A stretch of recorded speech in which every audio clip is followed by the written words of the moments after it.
Happy Halloween. Boo. I scared you. Welcome to the Three Man Weave College Basketball Podcast. The boys are back. Jim is spooky on YouTube in his dank basement. Matt is stunning in his Florida mansion, looking all very nice. Kai is in his normal abode with the Three Man Weave background that you can barely see on YouTube, but it's there. It's all about the idea of it, as it were. Hello. This is our last offseason podcast, and we're very excited about that because we're ready to watch actual college basketball, actual hoops. I know we're all kind of tired about the exhibitions. We just want to see real games that matter, Jim. Today we are giving Final Four predictions, Elite Eight predictions, title picks, and All-Americans. But first, Jim, hi, how are you? Our correspondent from St. Louis. That's right. You two are from St. Louis, but I am the one in St. Louis. I'm visiting some friends. We've got a buddy that all three of us know that's in town from old Europe. So came down here, sitting in my old roommate's basement, as you alluded to. It is kind of a glorious setup. I could get a lot of work done with all the amount of screens he's got going here. It's pretty great. But yes, we are approaching the season, ever approaching. And Matt, this is the only college basketball podcast where we also pick the Elite Eight. Not just that lame Final Four. We get to be a little more adventurous with the Elite Eight, and I always enjoy that. Yeah, I won't suggest doing Sweet 16 just to throw a few more, like maybe one or two more, like, ooh, Matt's high on this fun, not that elite team. That's cool. Yeah, I agree. We're super unique. We're really different. We're hashtag built different. What are you guys being for Halloween? I just went to McDonald's this morning. I'm gonna be we're doing a McDonald's ensemble, so I was trying to get like some the fries containers to paste on our costumes. Yeah, the Hamburglar. You're gonna be the Hamburger. I'm gonna try and have Gemma be the Hamburglar. Yes. And then we were just gonna be like a fry and a burger. It was too. Ronald McDonald was too. I didn't want to do Ronald McDonald. I might just. Jim's wearing purple. He's Grimace currently. I'm wearing a dark blue sweatshirt, Kai. How dare you? Looks purple for me. Well, yeah, my webcam stinks. Not a good Grimace options. I did not pack an outfit or a costume, as it's known. I only just wear a hot dog costume these years. Just check the box. Kind of like Matt's Yoshi costume. Just run it back, baby. Yes, very good. Okay, very good. I am not being anything this year, fellas. Oh, it's so fun. Well, yeah. I don't. I'm not trick-or-treating. I'm 35. I can't do that. Let's get into the show.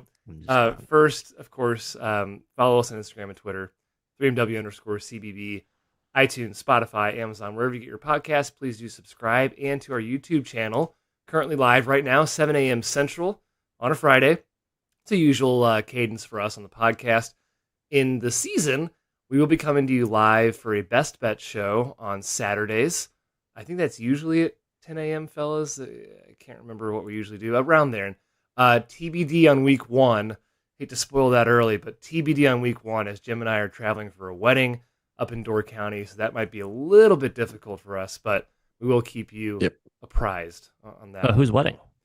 Aaron. Tall Aaron. Our friend Ryan's officiant. Yes. We'll have fun. There we go. Yes. We will. Hey, a college basketball player. Link back to college basketball. Boom. Yes, she was a college basketball player. Yes, and then, of course, the Discord. The Discord is the best place on earth. We just finished writing all of our previews. Every single preview of every single league, every team, 365 teams are out on basketunderreview.com for you to read, to cram over the weekend. Will Warren helped us out. We really appreciate that. Yeah, thank you, Will. Seriously. Yeah, last conference was the Southland. It's out now. So if you like to read about in-depth previews about teams, hey, check it out. If you like to read about other stuff around college basketball, plenty of that stuff too. There's multiple articles, videos coming out every single day on basketunderreview.com. And of course, you get access to Trilly Donovan's Discord with your sign up, which means you can chat with us all you want or chat with other people if you don't want to chat with us. It really is a great community. We really hope you join. The link is in the description of the video and the podcast. That does it, I think, fellas. Jim, should we kick it to Roots Roundup? Let's round it up, Kai. Roots Roundup in our news and notes section. Not a lot happening. But before we get into those news and notes, Maddie, let's give a shout out to CBB Analytics. our Bible, especially as we've been doing these mid-major previews and they all have three D1 or excuse me, D2 transfers. It's a really incredible resource and it will continue to be during the season. All year long, that's right, Jim. CBBanalytics.com. Make sure to sign up today if you have not done so during the offseason. Shame on you, but the in-season knowledge will be just as insightful, comparing a lot of the stuff that we've tried to preview with what we actually see. Some of these new guys debuting, get all their shot charts, along with the myriad of new tools that Nick and the team is rolling out throughout the year. I have a few nuggets as we talk about some of our All-Americans today and potential Elite Eight, Final Four teams. They've coming out with their own player metric tool to kind of add to their arsenal of ways to evaluate players. Again, I like some of the situational stuff they have, streaks and droughts, the game deciding shots, looking at guys who are effective in crunch time. And again, just the slices and dices you can do through all the contextual stuff, teams, how players and teams do in certain situations throughout the year. I think that's super helpful for all uses of college basketball, especially coaches. I just can't imagine being a coach and not being engaged with what they have to offer. So sign up today. It's Weave is our promo code, WEAVE, for $40 off your subscription. And thank you, Nick and team. CBBanalytics.com. Yes, indeedy. Shout out CV Analytics. All right, the first bit of news in Roots Roundup is that Wagner officially has a coach. We joked on our last episode that they did not even have a coach's page up on their website. It was a 404 not found. And now they are going with Dwan McMillan as their interim coach. He coached the exhibition. Maddie, you wrote the NEC for Basket Under Review. Are the Seahawks doomed, or can McMillan extract some sort of respectability out of a team in a lot of turmoil? Yeah, I wrote that preview at 4 a.m. in the morning, Jim. I think I probably underrated them, frankly. They actually do have some decent JUCO talent. They just went after a bunch of JUCO guys on the best JUCO programs. So they have guys who are on top 15 JUCO teams. They don't have much more, but that could be a pretty good recipe for success in the NAC. Not a great league. Coaching aside, I don't know. It just feels like a weird thing, but he's a well-respected guy. He was at Hofstra before. He was at Fordham, I think. He played for Hofstra, Matthew. Played for Hofstra, assistant at Fordham. All the NAC corridor dudes love him. So I think he could be a guy players rally around, as opposed to Copeland, who sounds like he was less fun to play for. Yeah, hey, addition by subtraction with Copeland, maybe. We'll see. He's 36, Jim. He's older than you. Yeah, I think we said that last time, and I love bringing it up again. It just makes me feel even better that we can continually harp on how much we are aging and how I feel ancient in this college basketball world. All right, speaking of ancient in college basketball, Ty and Grant Foster got an injunction to play this year. Kai, the NCAA continues to be the Washington Generals in the courtroom, just taking L after L. This wasn't really surprising considering the leg that in the heart that TGF had to stand on, but it's big for Gonzaga. Gives them that versatile defender on the wing that probably is needed to go with Graham Ike and Braden Huff in the front court. Yeah, Jim, to do a Rick and Morty reference that Matt won't get, it's like when Beth imagines what Jerry is like in her head, and he comes out as a little worm in that one episode, and he's like, and he's really weak. That's basically the NCAA. You can sue them on anything, and they will fold like a lawn chair. In this instance, I'm glad they did, because I think TGF should just be eligible. But boy, there's just no downside to suing the NCAA. Anything probably goes. I don't think they're ever going to rule against anybody ever again. Yeah, that sort of maybe means the NCAA, as it stands now, is doomed at some point, which is, don't touch our precious tournament. That's all we care about here. Can't mess with that. But yes, a big addition for Gonzaga, a team that has wide-ranging projections. I was just looking at this yesterday. I believe they're 24th per Bart Torvik, and they are top 10 at Ken Palm and Evan Mia. So a wide spread there. Disparate opinions on Zags. We'll see where they end up landing. I lean more towards the optimistic side. Matt, I believe you do too. I don't know. I'm going back and forth. I did submit a pretty hot take in my bold predictions column for Basket Under Review, in which I predicted the Dons to win the WCC. So I guess by association, I'm a little bit lower on the Zags, I think. But yeah, it's more of a just more about, I think the Dons are good, and maybe Gonzaga isn't awesome, but history tells me that's a really stupid take. So we'll see. Hey, it's a bold prediction, not a right prediction. Just there bold. You go. Well done. Hey, just gotta bat 300 on those, Matty. That's the goal. That's right. Key injuries. This one's a little off the radar, but he was really good. So Eastern Washington's Andrew Cook is out for the season. Came back as a extra year NAIA player. He had a big season last year in the Big Sky. This is just to note if you're playing against Eastern Washington in a bye game or you happen to be watching them, that's a tough loss for old Danny Munson, longtime Division One coach, kind of relying on him to be a key scorer. And now the Eagles are going to have to survive a tough non-conference schedule, which they typically play without one of their best players and most veteran players. All right, other random news and notes before we get into the predictions, the All-Americans, the forecasting teams for the year. There's a lot of exhibition results. We can kind of go back and forth on what we bring up. I don't want to dwell on them too much. We talk about how it's hard to maybe take away from these. Matt, any that you want to call out over the past couple of days or the week? Yeah, Syracuse stunk for a half. There's actually a lot worse. There were worse exhibition offenders in Syracuse. They actually won by like 18 points, but I did actually pull up that for 5 minutes. Like, I hate this team again, and I've decided, Kai, as I said last time, I'm actually gonna really take these exhibitions seriously. I'm not sure that's going to be a good thing in terms of supporting my takery this preseason, but just sort of like, you know what, maybe this is actually what the teams we're going to see. For example, Kentucky, like maybe they're not like $22 million worth of awesomeness. Well, maybe they can't shoot, and maybe Georgetown's really good. I don't know. I kind of think those might be two accurate statements. We'll see. Well, that's what exhibitions have told us. Kentucky beats Purdue, and then Kentucky loses to Georgetown. Purdue still can't play defense. I don't know. I just ignore stuff that doesn't fit my narrative, Matthew. Stanford beat Oregon. I agree. I think Stanford's going to be a lot better than people think. So I'm going to accept that result. That was a dumb take by me. I think that's also Oregon without Shellstead. Yes. Without either Shellstead or Biddle is going to be pretty bad. Yes. Questionable. Kentucky didn't have Jalen Blow or Denzel Aberdeen or Jaden Quaintance in their loss to Georgetown. There's all these like caveats you got to roll out. Illinois State got pummeled by two Big Ten teams, but they didn't have like any of their dudes in the first one. Kentucky has had issues with injuries. Excuse me, not Kentucky. UConn with Terrace Reed and Braylon Mullins being out.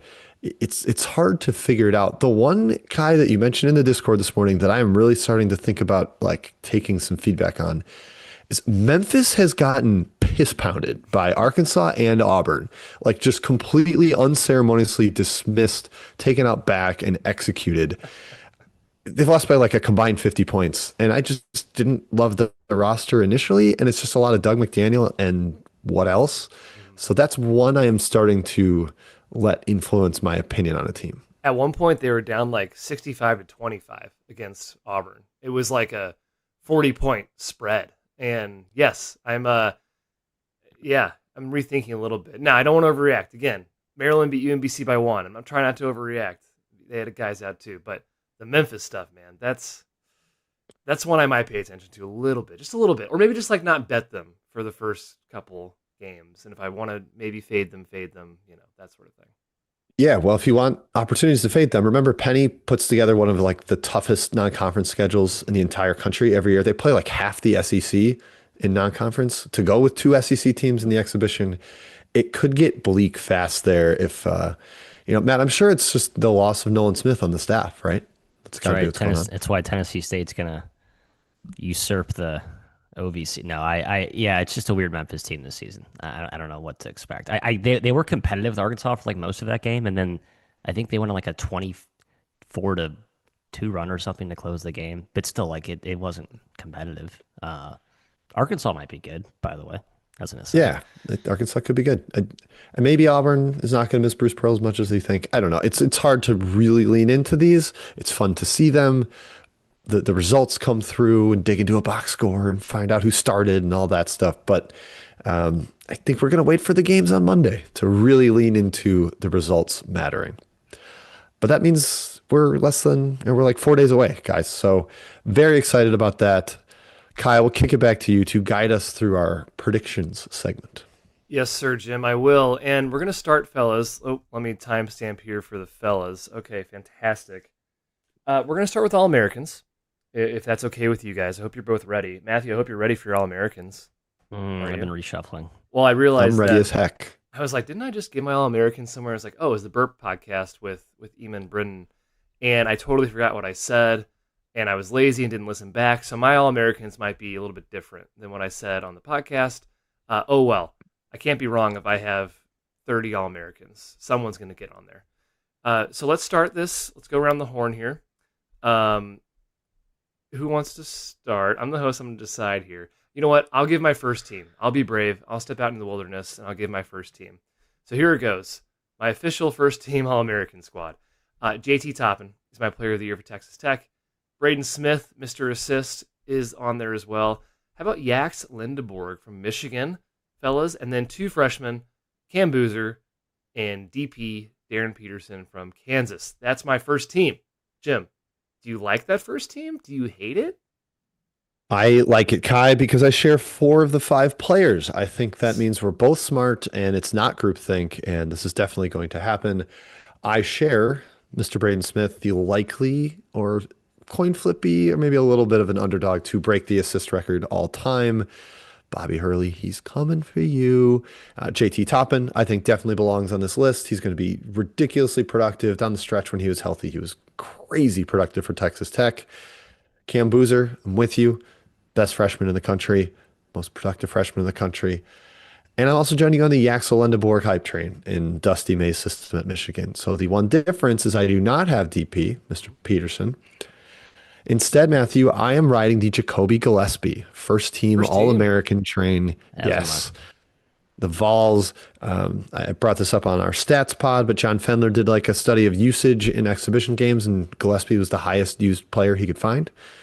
And I don't think it's going to be that high. I don't think he's going to be like leading the country in usage, but I do think he's going to need to be a huge offensive piece for the Vols, and they're going to be good enough to have a first team All-American. So Matt, that's my first team. Braden, Boozer, Gillespie as well, Toppin, and then Donnie Dent, who just was like insanely awesome in the exhibition. I've been really high on him, and seeing it in reality with the supporting cast. I don't think Eric Daly even played in the exhibition. I mean, to beat UC Irvine by like 40 points, again, exhibition, but like to beat a really well coached UC Irvine team by 40 points and to carve up what should probably be a very good defense was like, oh, okay. I think he's going to put up just crazy numbers. I mean, I feel like it's going to be tough to putting him over Peterson, which didn't sit well with me, but I trust Donnie a little more than Darren, even though Darren put up some pretty video game numbers too in his exhibition. I have him second team, Kai, DP. Okay, well, Yax. No Yax for Matthew. And Yax, I have third team. Wow. Disrespect. Okay. I think that the Michigan will be more balanced. The front line could be a little more, not by committee. It sounds like it's discrediting Yax's skill set, but I think there's more uncertainty in how the Michigan pecking order shakes out. I think there's a little bit of inconsistency in Yax game to game. I think he'll put up really good numbers across the board, but it may not be as consistently dominant to get first team. I hate to quote exhibition. I think he's been dominating exhibition games. He dominated the one. I thought he was and then 25 against St. John's. He was awesome. Because St. John's was such a high possession game. Everyone had big numbers there, but still, no, I agree. He's going to be great. I just think there'll be some more roller coastery lulls. Fair enough. Third team. I think he's good. He's awesome. Well, Michigan I like team's good. We need a little difference in our opinions. That's okay. Yeah, I celebrate it, Matthew. I like what you're doing over there. Okay. So I think Matt should lead off the second team with his Darren Peterson take, and I don't think he knows what his second team is, so it's going to be fun. Either. I'm very excited to hear this. Darren Peterson, Zuby, Ejiofor. I was trying to decide between a couple of guys here. I did go Debonsta. Okay. Milos Uzan. And the last member of my second team, I feel like there's 7 guys I was deciding between. I'm curious if there's a unanimous decision here. I think I might just elevate Yax the more I've thought more about it. But I initially did have a Josh Hubbard and Graham Ike debate in my mind as to who should be the second. So who'd you choose? I don't know. I'm still deciding. There we go. We knew we didn't know exactly what it was. I'm still deciding. I love the disparity here. I only share one of those players. No, 2. I share 2 of them, but I'm going to go not Josh even Hubbard. the 2's I'm going Josh Hubbard. He's going to put up just stupid numbers. And I think they're going to be a tournament team. If they're a 7 seed, like if they're not a tournament team, he's not making this. But I think if they're a 7 seed, he's 22 again. I think he was 19 a game last year. Let's check. He could score 25 a game this year. He's going to shoot easily all the time. Yeah. Assist, funness, dynamic. Yeah, it's SEC, high profile. I think Josh is going to just take off this year. Great opportunity. Yeah, just make a few more threes than last year. Like he only shot like 34% from Didn't deep shoot or 100% something. last year. Yep. So He you, shoots so you many up deep that to like ones. 38 and it gets insane what he does. Okay. Kai, do we have any other issues with that second team? No. So here's mine. I'll just say mine, Jim, since you can lead off the third team. Does that make sense? Am I doing that right? Yeah, I was gonna debate Matt's EK potential I didn't inclusion. like it either. I I just felt I like I have needed him a on a Gonzaga team. person. I have him on a third It team. didn't feel good either. I thought you guys would both have him. I was like, oh, I got to do EK because they're gonna make fun of me because I don't like EK. It's like I got to put EK EK on is No, the there. most. he played like 22 minutes of the game last year. Uh, well, wasn't he Yeah. I think that's hard to All get to American? All American. No, Was Was I he? he? agree. Was I he? mean, he's double He's double, but super productive he's when he's out there. I've no, yeah. Yeah, that's a good point, Jim. best player on top 10ish team, consistent, high, like one of the highest floor guys It's like a choose one in award. this. Yes. Agreed And there. now to TGF Yep. being granted eligibility, I mean, he could Haha. hijack the whole offense himself. So Grant we'll see. Fostered eligibility. Nice. Okay. Yeah. Second What? team, Jim, for me. Gillespie from your guys' first team. Zuby for Matt's second team. Uzan for Matt's second team. PJ Haggerty. PJ Haggerty is, Yep. I'm going for second team. Now, kind of like Hubbard a little bit, I guess. If K-State doesn't make the tournament, it'd be hard to see him not or making a team. He was an All-American last year at Memphis. Obviously, Memphis was a tournament team. And then TKR. Let's not forget about Trey Kaufman-Renn, who was top 10 KenPom Player of the Year last year. He also was an All-American, I believe, or at least on honorable mention in some sites. I think he's still going to put up a lot of numbers, despite the better front line at Purdue this season. Interesting. Okay. I kind of like that. Kai, I am joining you on the Haggerty train, second team. I just think the productivity is going to be outrageous. He doesn't have a ton of help, so the numbers are going to have to be insane. They will be. I think they should play up tempo just because he's best in transition, and I don't know how they score in the half court because it's just him. So yeah, I like that inclusion. The K-State team quality is going to be the question mark there. We had them in our top 50. I don't think we would have had we known Tyreek Smith would turn into Doreen Buka, the worst front court basketball player we've ever seen. But Haggerty's going to put up numbers regardless. So I will join you, both of you, or crossover with Darren Peterson, PJ Haggerty, and Zuby Ejiofor on second team, and a couple names not mentioned that I did throw up there. Mr. Bennett Sturts of the Iowa Hawkeyes. I think he's going to have the same numbers he put up last year in a more high-profile system with Iowa, or high-profile conference, that is, in the Big Ten. And Matt's top 10 team, choose a best player. I went with top 3 team, choose the best player. Alex Condon of Florida.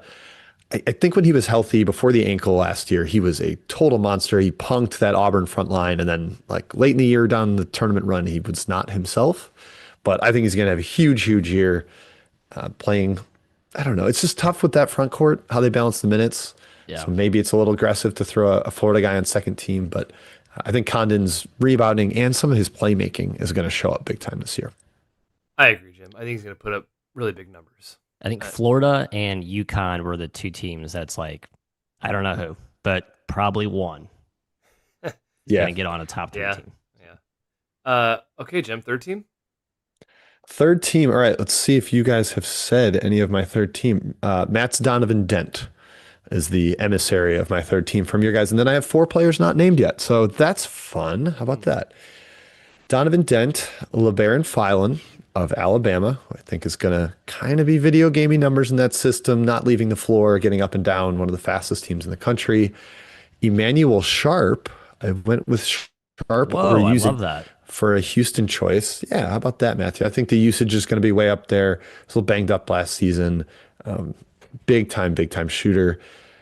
Darian Williams of NC State is kind of pairs with some of my NC State optimism for the entire season under Will Wade.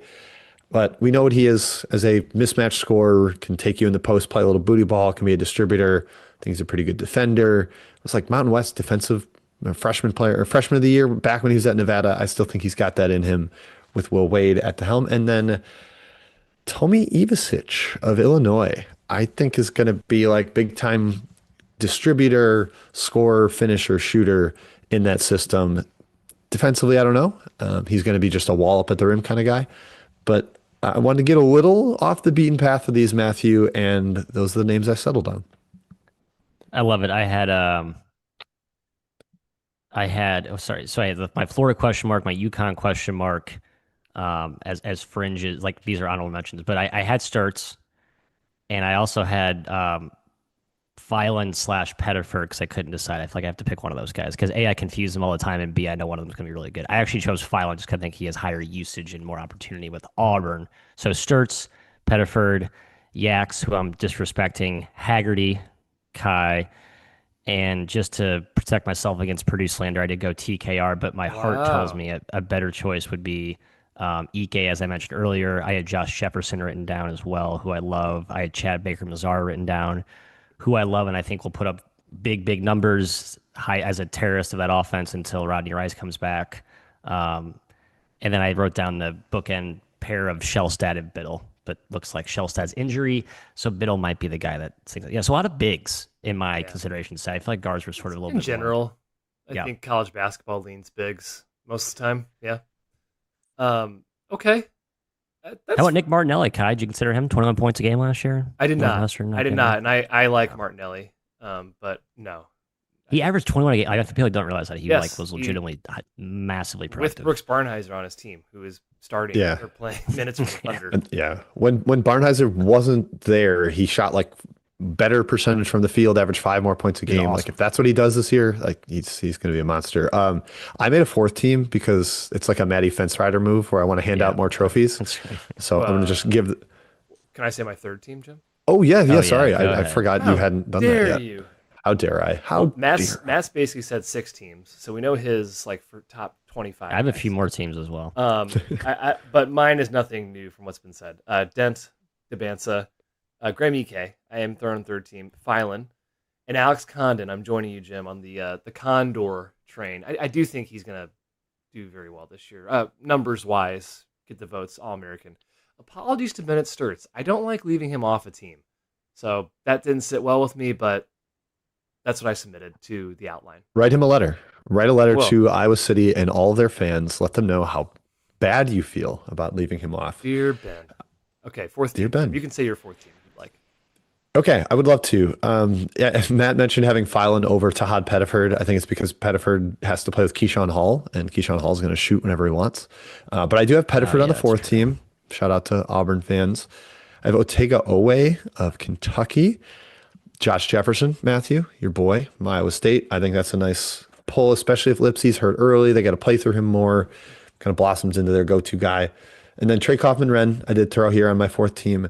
And my sneaky, this is sort of a hot take, is Richie Saunders over Debansa for All-American honors. I think he's going to score a ton. Maybe not be as productive like distributing the ball as Debansa, but this is just kind of, I was thinking about like some of the freshmen that have busted and not quite made an All-American team. Like if Debansa's Ace Bailey adjacent, I don't think he belongs on an All-American team. So I know that BYU will be way better than Rutgers. So I just wanted to be a little controversial there. Kai, Mhm. would you like to go through any of your honorable mentions? No, I didn't really have many, Jim. One guy I think though that sticks out in my head is a guy that we ranked in the top 10, I think, of our player countdowns, JoJo Tugler, who might not average 10 points a game, might not average 10 rebounds a game. He just doesn't have the stats to warrant, I would say, what media would call an All-American. However, he is the best defensive player in the country, and if you want to form an actual All-American team, he probably would be on one of those teams. Yeah, where we don't have to like acquiesce to what voters seeking counting stats are going for. Yeah, Yeah. I'd buy that. Matt, you've kind of listed all your honorable mentions, so can I throw some more names out there? Yeah, go for it. Just real quick, who would be your Yukon choice? I was I still, wrote I wrote Terrace Reed, but this hamstring thing is starting to really worry me. Guys, solo yeah. ball is going to be really good this year. I want you to pay attention. The I solo just ball's problem is that he played on the team last year, and there's a stink in my mouth with the team last year, which ended up actually being a really good team by the end of the year. But you're probably right. I'm just too fixated on Terrace Reed when I know he can become, and then also Demery, hearing all the awesome things that Love we've him. heard about him behind the scenes. So I yeah. don't know. Yeah, I don't know what solo ball's above average at other than unbelievable shooter. He could average 20 Is points a game.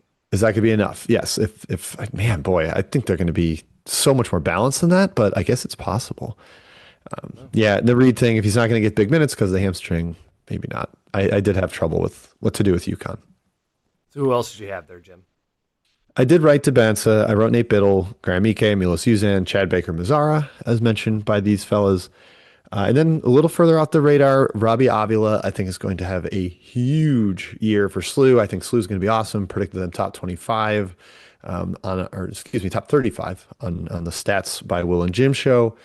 Mason Falslev, if Utah State is just quite good enough. Mikey Lewis, because St. Mary's seems like they're just awesome again.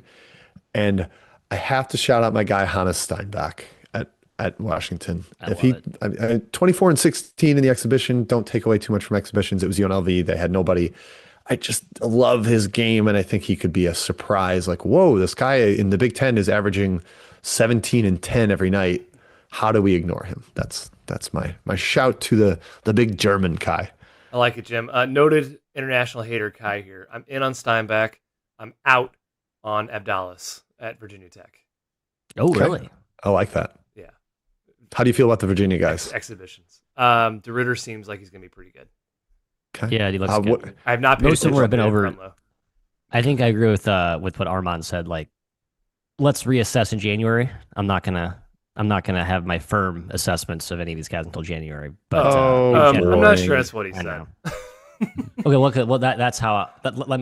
I will build off what he was saying, which I thought was a very appropriate contextual setting. The bigs are going to probably be better earlier. Your Steinbecks. Who's the Northwestern guy I love? Krupp? Like Tyler Kropp. Early. He's Kropp, like their eighth man. I like him. He's like their eighth man. Oh, I think he'll play more than that, won't he? Okay. See, Northwestern might be good. But I think the guards like Abdullah, to your point, are going to struggle a bit earlier. I think that's going to be a little bit of a learning curve. Man, I don't need to reassess in January. I want preseason predictions here on international guys. I want people to call it out. Who's going to be good? Who's going to be bad? I think you got to be good in high-profile game zone conference. All I've heard is 100 international guys are going to be all conference. So that's all I've heard. Yeah. Well. Kai, I almost did a bold take on our stats by Will and Jim take purge, where I was going to say there are no international rookies on any P5 all conference teams. Because I mean, there's not like a million candidates, but that would have put me against Steinbach, and I couldn't do that. Yeah, that guy's actually great. Go watch Hannes Steinbach if you'd like to see a German. Okay, let's go to the tournament. Elite Eight, Final Four, title picks. That's exciting. We can do the same order here, fellas. I know Matt is scrambling behind the scenes on his Elite Eight. I'm ready. Stop it. Okay. Well, I'll start off with the Elite Eight. Not very exciting, I'll be honest. I didn't get really that cute, so I apologies. Houston, Purdue, UConn, Texas Tech, Florida, Kentucky, Duke, and Arizona, Matthew, is going to be my Elite Eight squad. Actually, I'm kicking it to Jim instead, right? I'm kicking it to Jim first. Elite Eight. Yeah. Smart man, Kai. Okay, I have one open spot that I was going to see how bold or cool both of you were, and I was going to fill that spot in. But I have Florida, Illinois, St. John's, NC State, Purdue, Houston, Texas Tech, and I will award my A spot live on the show to the UConn Huskies, Mr. Dan Hurley. Wow, I just fear them in a tournament setting. Yes. The tournament setting, yes. You know, Kai, someone's got to stick up for Dan Hurley. Someone has to do it, and I'm here to do it. I think the Huskies make the Elite Eight. I was going to try to write yours down, Kai, so that I can put them up on our website, but we'll just have to do that offline. I couldn't do it fast enough. Yeah. You mean a three-man weave website? Yeah, that's right, Kai. It's debunk. It's there. It's still there. It is debunk. It's still there. Yep. It's Matthew. 404. What are your awesome 8 teams? Man, it just feels so chalky. I really had trouble identifying. Shouldn't it be dark horse? It should be right, but it's hard to like find high upside dark horse candidates in like the, I don't know, call it tier 2 of teams. How many teams you want to put in that tier, which is sort of backwards because I think there is more likelihood that there is a surprise given all the uncertainty we have, all the turnover we have, all the variants I think we're going to have. So that was a frustrating failure on my part to get a cute team in here. I have Duke, St. John's, Michigan, Kentucky, my Final Four per my basket under review submission. I kind of regret Kentucky. Again, exhibition overreaction. They got to get healthy. I They think that's beat going to be key. Purdue. Last year that Purdue stinks. They can't guard anyone. Kai, remember that we talked about that. Purdue's not Crown good this year. I'm Georgetown kidding. then. Crown him. You want to crown him? Crown him. Oh, the On the townies. ass. Crown You him. can't call them On the town. He ass. got called out on Twitter for saying that. And then Florida, Purdue, ha ha ha, UConn, and San Diego State are my other 4 teams in the Elite Eight. Oh, so good the man. Aztecs, Oh, the Good Aztecs. boy. I love they it. took The Steve Tex. Lavin Gosh, and dang it. That the should've- Toreros to the woodshed. Yeah. And that was like, that team could be good. Without and Guath. Gunguath is not even like a factor in that. Yeah, that's a good ball club. Yeah. Deep. I hate you stole my thunder there because I forgot about San Diego State and I was beating their I drum thought you might early this season. Good job. Good pick. So, like Texas Tech versus San Diego State, like Texas Tech, you could argue if they are fully healthy that their upper 6 is better than the Aztecs 6. I think it's actually pretty clear. But just so much can happen from now until then. I just think the margin for error, Texas Tech getting to the finish line and having all those guys intact is a little bit dicier. But I think if the roster on paper that they have now is there, I think Texas Tech is like a depth doesn't matter once you get to March if you have your core guys at that point, right? But at this point, we don't know that. That's kind of my internal tug of war. Oh, this is right. Yes, Kai? UCLA beat San Diego State at San Diego State in exhibition. If you're into that Correct. sort of The thing, without Guath. the first one. Yes. They killing San Diego does nothing for me. Didn't impress you? No. Tyler be Johnson's bad still not again. good at basketball. Oh no! Look at this. Steve Lavin. People like I that. know he's People your think dude. they'll be good this year. They won't. It's a fine transfer class. I just don't think it'll be maximized. They're calling it the relaunch or he had a good phrase for it. Anyway, It's not good if it's like year 4 and you need to relaunch. Like, well, maybe he should kept have trying to built do like, something oh, by I'm going to now. recruit all freshmen, and then like that didn't work, obviously, and he's like, okay, I'll go back to getting the poor. And then all of a sudden they had portal guys, and now they're older, so he's like They had totally. an awesome transfer class, right? Like year 1 or 2, and they won like 3 games. He inherited the good transfers from Scholl, right? And then they were like kind of good, but not really that good. And then he just went all young guys, and frankly, kind of stunk. And then now he's trying to go back to what everyone else was doing, basically. Yeah. That's Too much our Torero talk. Torero corner. That's our Torero corner. Matt, what your final 4 is? You kind of said it already, but go ahead. Duke, reiterate. St. John, Michigan, Kentucky, and Kentucky is who I feel most brittle about. This is fun. We have a complete different final 4, which might speak to more of a macro trend of this season being a little more wide open, perhaps. I think it Last is. year? Totally open. Yes. Oh yeah. Last year, clearly dominated by 3 or 4 teams. Might not have said that in the preseason. Would have to roll back the tape on that one, but it ended up being 3 or 4 teams that dominated. Jim, I went Houston, Purdue, UConn, and Texas Tech as my final 4. So you did go all underdogs. I went all underdogs. Well, I guess Texas Tech technically is, but not the first 3. No. Yes, agreed. My final 4, Kai, Houston, and Purdue, also 2 big old favorites. But then I'm standing on Will Wade corner, holding a sign, Wow. waving it around, NC State to the final 4, and Texas Tech as well. I've been Grant McCaslin like pilled for ever since he was at mid-major level. So I got to keep beating that drum. Just think he's a stud. Does NC State need 2 Final Fours in 3 years? This program. No, but at least it would be earned this year and not like, hey, we messed around for 3 months and then decided to play DJ Burns for a while and got a miracle win against Virginia, and then we crashed the Final Four. I'm still upset about that. I love DJ Burns. Don't get me wrong. I want there to be a good Final Four. Okay, Jim. Title pick. Who you got? Who over who? Stand on business. It's a Lone Star showdown in Indy, Kai, and it is Texas Tech taking down their Big 12 brethren Houston in the title game. As Matt alluded to, I think this Texas Tech team is like elite good when the core is there. So this is certainly begging and hoping and praying the injury bug to stay the F out of Lubbock. But I love that top 7, and if they can get somebody else to emerge over the course of the season, whether it's Jalen Petty in the backcourt or some of the less heralded names, to just eat some minutes from that top 7, I think they're going to be awesome. So I am Red Raider Island this year. I tweeted it yesterday when Basket and Review put all the title picks out, and I have a lot of new Texas Tech followers. So shout out to Red Raider Nation. We're riding together. We're dying together this year. Grant McCaslin and the boys all the way to the top, Matthew. Jim, by the way, I think that's the longest odds title pick in three-man weave history, and like definitely lowest Ken Palm rank.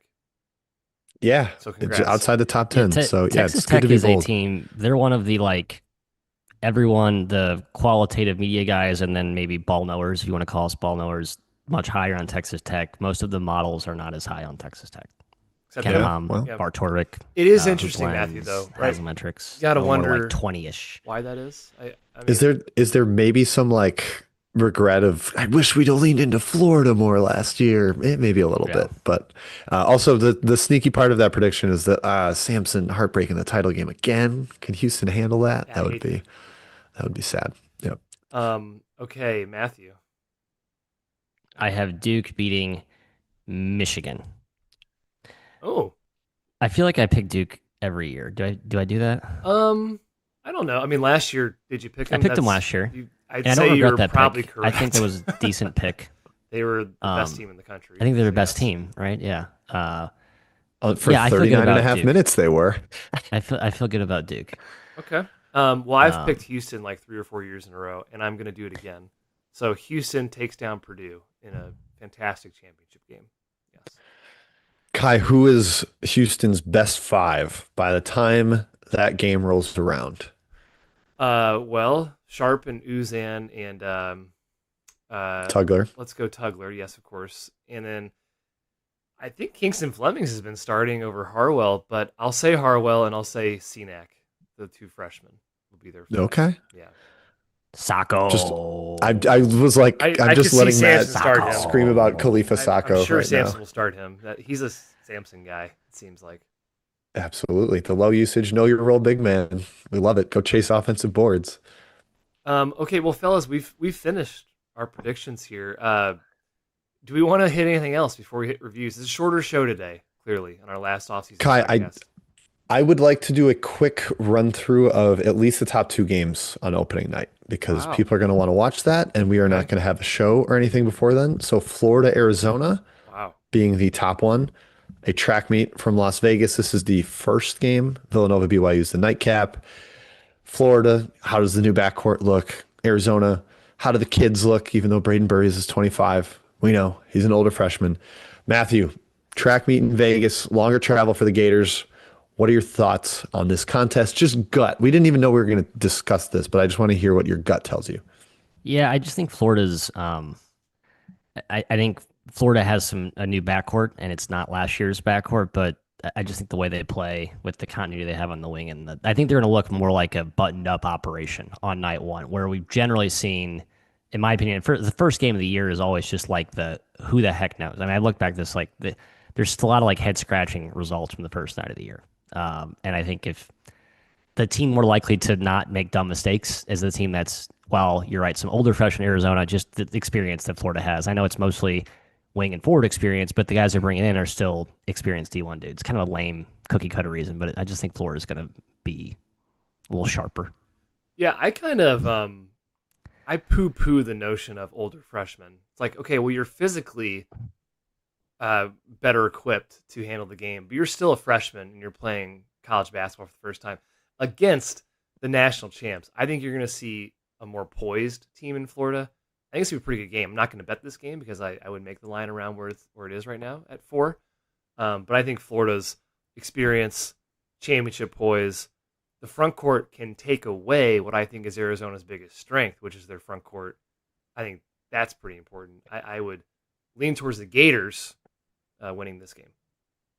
Yeah, I can't wait to watch it because the teams are built so similarly. Like get up and down, dominate the rim. A lot of points. Let's get early touches in the paint. Yeah, I think we could see 77 possessions. I know that's much higher than 75 is what Ken Palm projected at. Could it push 80?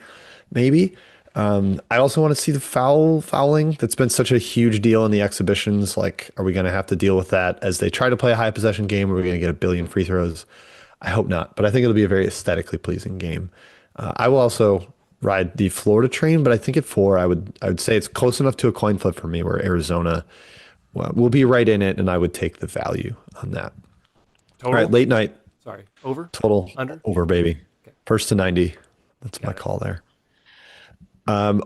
Nightcap, BYU, the Debansa show, finally showing off to the world after he's been recruited for 2 years and was like a celebrity at their games last year, taking on new look Villanova. Kai, Mr. Willard, his kind of hodgepodge group of young men, they are going to be led by a freshman as well, a Caden Lewis, and no Devin Askew, which I think we generally think is a good thing, or at least not something that bothers us.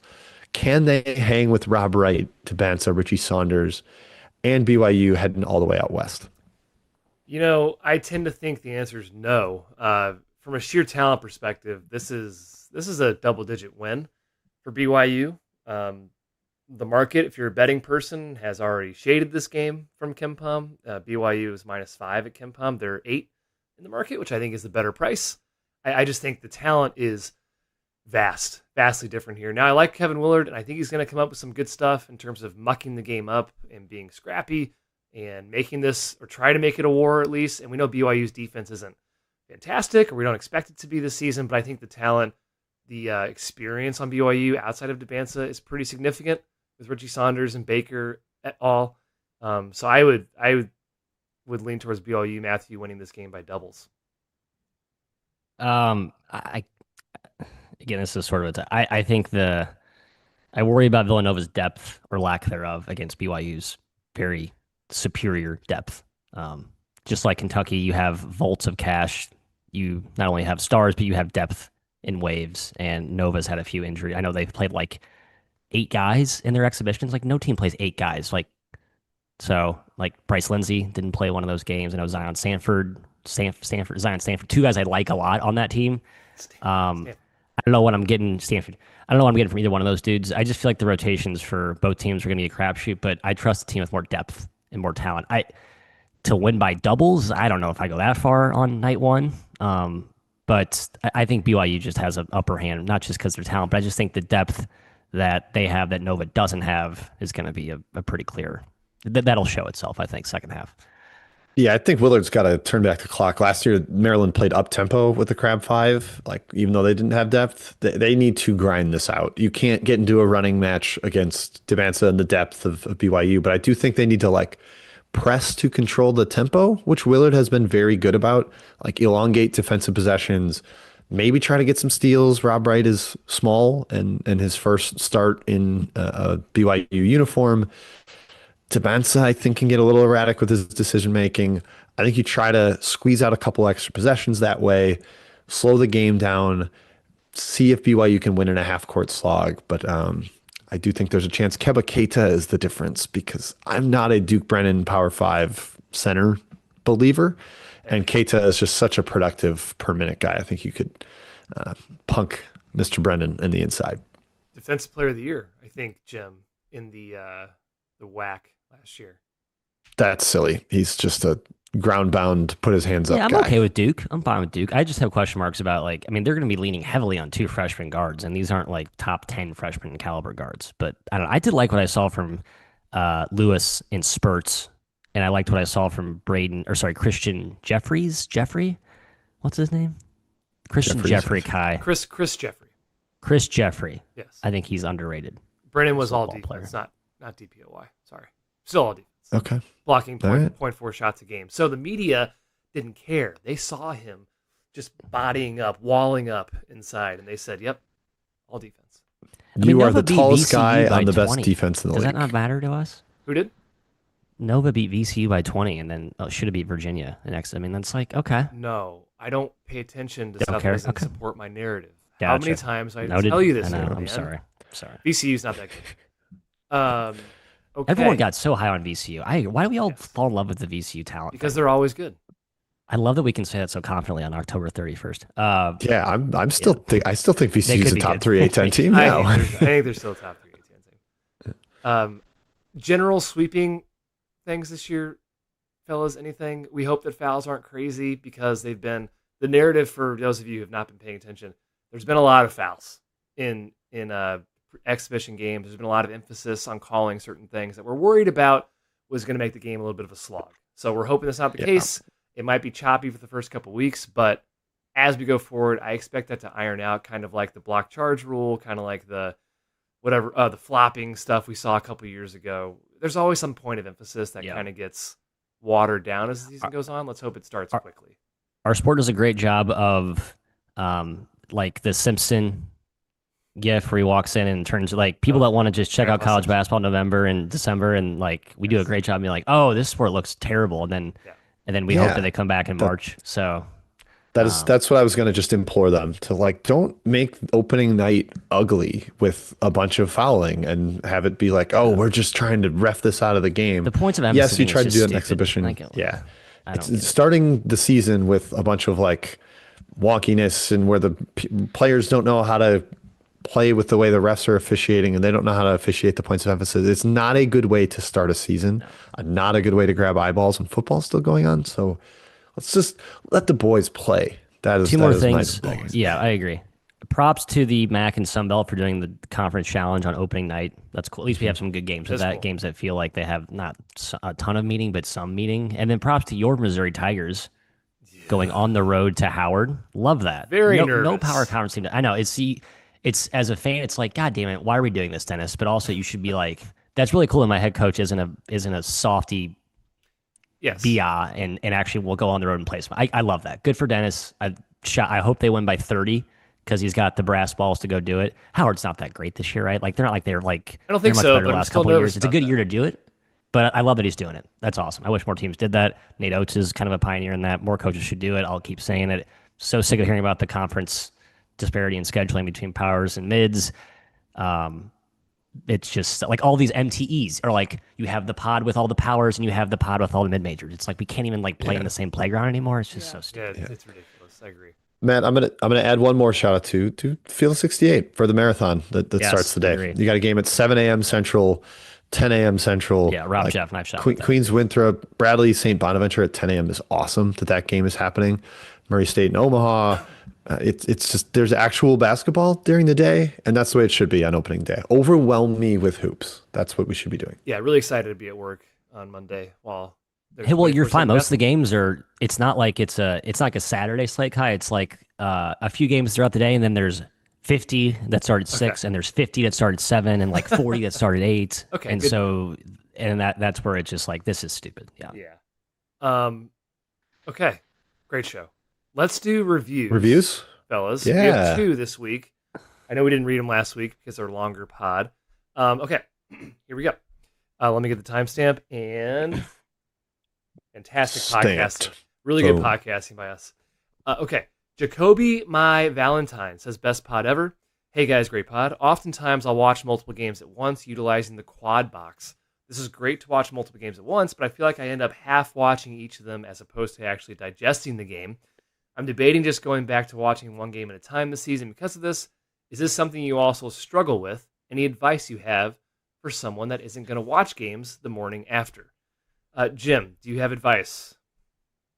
I would just agree with his assessment. I've had this kind of conundrum back and forth where, especially like when I have a lot of bets going, like, oh, I want to monitor all these. I want to see how each one's going. But that's also like really unhealthy. I just get stressed over every little play.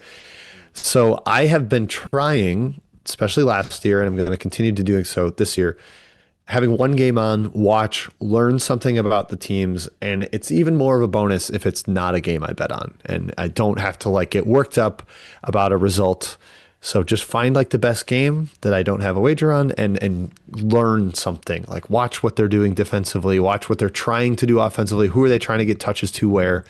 That's more interesting to me, especially early in the season, instead of just stressing and overwhelming myself like it's a March Madness Thursday and having 4 games on at a time. I agree. I'm guilty of the quad box, but it gets overwhelming. So I choose one game. I switch during commercials, which I think is the best way to do it. I have a hard time not watching the game I have money on, though. I'll be honest. I know. I hate that. You have to change that this year. I will put a game on with money on it. Well, I won't mention it to Matthew because a lot of times we bet the same stuff, but I have to watch a game that I bet on versus a game that I didn't, unless it's like a marquee matchup. I'm going to be watching Florida, Arizona this year. I'm not going to bet it. Yeah. Gotta watch it. Yes, but I agree, though. We all agree. One game. One game. Matthew, you don't agree? Yeah, I agree. No, I don't have. I think I was ahead of the curve on that. You I think it were was you were cool a 5 years pioneer. ago to have 7 TVs and all at once. And it's like, I think the ball knowers of ball knowers know it's just like, no, just one. Yeah. Just one's You've good. had multiple And TVs Basketball's for the wrong years. sport for that. Yeah. nah, I don't need, you know how it goes, Kai. You get overruled in that decision making I power with your do. house setup. So I yeah, definitely just do. one TV per room is what we That operate. setup for football is perfect because that game is like 5 Yeah, seconds of action, 40 right. seconds of nothing. Mhm. Like basketball is a continuous Football flow. clot spot. Exactly. That's a great point. It turns out wives don't love multiple TVs in the same room, which is ridiculous. It's ridiculous. Okay. I Yeah. tried to pitch those art TVs. What do you call those? Oh, they're like artwork, but also TVs? Yeah. God, what are they called? I have Yes. no idea what Matthew's talking about. Excuse me. Frame TVs. Yeah. I'm not going to be able to help here. Didn't stick. So Okay. You're floundering. Well, someone's laughing. Someone's screaming right now at the podcast. Like it's One obviously guy. called this. You don't. Yeah, one guy. Okay. Last review. That's all I have. Last review here from Brad Brownell, which I'm going to assume is the actual Brad Brownell, and I'm not going to read into the username. I'm just going to assume it's him. It's not him, but I'm going to assume it is. Favorite CBB podcast. Just discovered you guys this offseason and looking forward to the in-season content. Especially enjoys the statistical, data-driven slant on the haves and have-nots of the game and our willingness to speak the truth. He loves that there's no fear to say a player and or coach is terrible, which leads him to his most recent nitpick, the Chris Beard interview that Jim and Matt did. He said, not that I have a problem with Beard or the interview itself, but I appreciate our independent style and that it doesn't cater to or rely on access to the sports, goodness gracious, to the sports players and coaches. All other CBB pods I listen to seem to follow that sterile structure. An unfiltered, unbiased approach is much preferred from this corner, so don't let them change you. And he says, one last thing, your intro and closing music is growing on me. Well done, guys. First of all, Shout out Jay Pitty. Yeah. We don't have coach interviews often, but this one was brought to us as an opportunity, and we said, yes, we should probably do that interview, but I appreciate the feedback nevertheless. Yeah, I'm with him. I always had this dilemma when we were working on the almanac and talking to coaches, where it's like, do I have to really be flowery about the team because I talked to him and want to make sure I'm able to talk to him again next year? So I don't want to just be like, hey, he talked up his team, but I think they're awful. I do like, especially with our written previews, being able to just say, look, this team it does not have the depth that their coach thinks they do. It doesn't have the athleticism, et cetera. So I'm generally with you, Coach Brownell. It's funny that his name is Brad Brownell and he's saying don't have coaches on. But yeah, I think that's the right perspective and kind of we're the outsiders, we're not afraid to say we're not changing. No, it's actually a great input. I agree. That was a one-off thing. I doubt we're not going to do that very often. So the insiders, outsiders. Yeah, the outsiders, insiders. Yeah, whatever you want to be, baby. That's us. Okay, insiders, that does it. Outsiders. Thank you for joining us on our last off-season podcast of the 2025-2026 season. We were so excited to have games starting on Monday, a couple days away. We will be back next week with a podcast, likely on Friday morning, 7 a.m. Central, same time as usual. And then we will let you guys know about the Best Bet Show, TBD on that one. Follow us on the Discord or on Twitter, and we will get that information to your door. That's it. Enjoy basketball. Enjoy opening day. Read our previews on basketunderreview.com, and we will see you next time. Cheers.